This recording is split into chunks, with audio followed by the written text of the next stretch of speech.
దేశ స్వాతంత్ర్యం కోసం పోరాడుతూనే మరోవైపు సామాజిక సమానత్వం కోసం అణగారిన వర్గాల హక్కుల కోసం అలుపెరుగని సమరం సాగించిన రాజకీయ సవ్యసాచి సామాజిక విప్లవ యోధుడు బాబు జగ్జీవన్ రామ్ అని తెలుగుదేశం పార్టీ నేతలు జయచంద్ర పేర్కొన్నారు. జగ్జీవన్ రామ్ 139వ జయంతిని పురస్కరించుకొని ఆయన విగ్రహానికి పూలమాల వేసి నివాళులర్పించారు.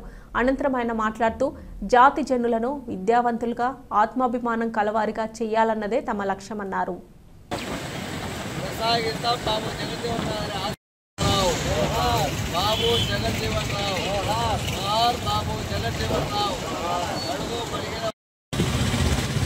ఈరోజు భారతదేశ మాజీ ఉప ప్రధాని డాక్టర్ బాబు జగ్జీవన్ రామ్ గారి వర్ధంతి. ఆయన చిన్ననాటి నుండి కూడా విద్యార్థి దశ నుండి కూడా చాలా చురుగ్గా రాజకీయాల్లో కానీ స్వతంత్రోద్యమంలో కానీ బాగా పాల్గొన్న ఏకైక వ్యక్తి బాబు జగ్జీవన్ రామ్ గారు. ఆయన చదువుకునేటప్పుడే కుల వ్యవస్థకు గురయ్యి ఆయన చాలా బాధలు అనుభవించినారు. ఆ బాధల్లో కూడా గాంధీ పిలుపు మేరకు ఆనాడు స్వతంత్ర ఉద్యమంలో అడిగిడి స్వతంత్ర ఉద్యమంలో జైలుకు పోయి ఆ తర్వాత ఆనాటి ప్రధాని బాబు జవహర్లాల్ నెహ్రూ మంత్రివర్గంలో కూడా అతి చిన్న వయసులో మంత్రి అయిన వ్యక్తి బాబు జగ్జీవన్ రామ్ గారు.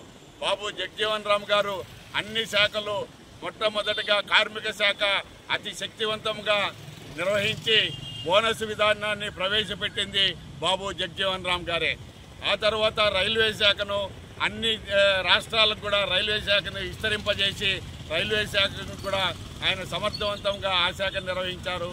అలాగే తర్వాత వ్యవసాయ శాఖ మంత్రిగా ఉన్నప్పుడు వ్యవసాయానికి బాగా అభివృద్ధి చేసి ఆహార కొరత రాకూడదనేసి ఆనాడే ఆహార కొరత రాకూడదనేసి గోడౌన్లు నిర్మించి ఆహార ఉత్పత్తిని స్టాక్ పెట్టి దేశ ప్రజలకు ఆహార భద్రత కల్పించిన వ్యక్తి బాబు జగ్జీవన్ రామ్ గారు.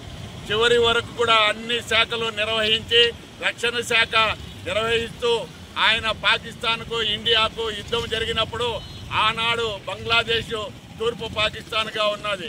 ఆ బంగ్లాదేశ్ ఆనాడు నామరూపాలు లేకుండా చేసి పాకిస్తాన్ ఆక్రమించాలన్నప్పుడు ఇండియా ఎదురొడ్డి పాకిస్తాన్తో యుద్ధం చేసి పాకిస్తాన్ను ఓడించి బంగ్లాదేశ్ అనే నామకరణం చేసింది బాబు జగ్జీవన్ రామ్ గారు అనేసి తెలియజేస్తున్నాం.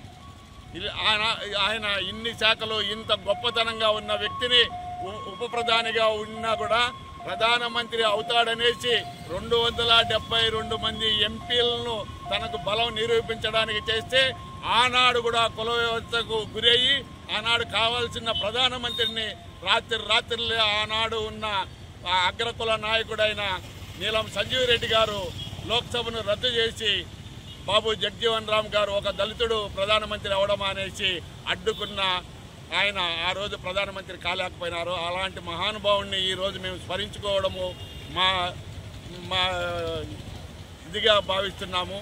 మాకు ఎంతో ఆనందకరమైన రోజు కాబట్టి ఆయన చనిపోయినా కూడా ఈరోజు ప్రపంచవ్యాప్తంగా అందరి గుండెల్లో ఆయన ఉన్నాడు కాబట్టి ఆయన జన్మదినమైన వర్ధంతి అయినా సంతోషంగా జరుపుకోవడం మా అదృష్టంగా భావిస్తున్నాం.